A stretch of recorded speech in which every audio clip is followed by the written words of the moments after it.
नाज़रीन, अवामी न्यूज़ में ख़बरनि जो सिलसिलो जारी है। इन वक्त असीं तव्हांखे दादू में ख़बर ॾींदा हलूं त समाजी अॻवान ज़ुल्फ़कार बिरमाणी खां मोटरसाइकिल फुर पुलिस एहलकारनि जी हदबंदी जी तकरार तां हिक ॿिए सां मुंहुं मारी वीडियो सोशल मीडिया ते वायरल थी वई है।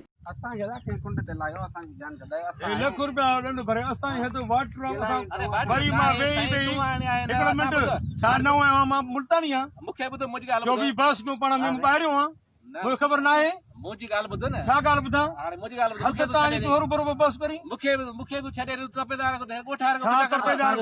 खबर है बोल छाजो कोट है असा जे हद आए असा जी हलमा तो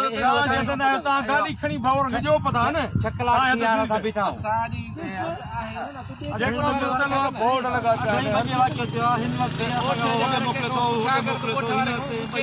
उठायो के डिसीजन को जमीन केड़ी दे में अदा हद मखदूम प्लान दिया असा ये तो बीस से लिया खत्म ओ ये वाटर रण बई ता यो खत्म है ते बई असा हो पता बस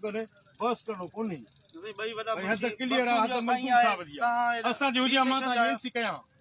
एडी गल करनी बस पसा मां ईयर मने की क्लियर थे के कंजी हता असा पण एस सा गालायो हर शे डीएसपी से गालायो एस सा गालायो बाबा हद सही ना हद मखदूम प्लान दिया पर जो हुकुम मिलंदो सा ओ कंदासी भाई हद सही काने अदा मां पोइ का छदा चो सही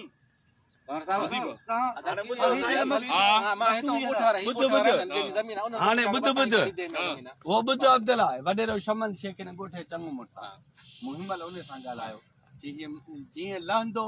ते मखदूम दिया था केड़ी दे जी जिते बीठा आहे दे मना बरखपुर में शेख दड़ो गोठो गडो शेख दड़ो गोठ जो चंगो मुरसा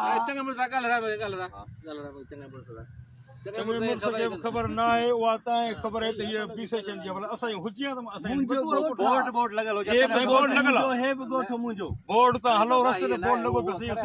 मजीद खबरों और तफसीलात के लिए विजिट करें हमारी वेबसाइट www.awamiNewsHD.com।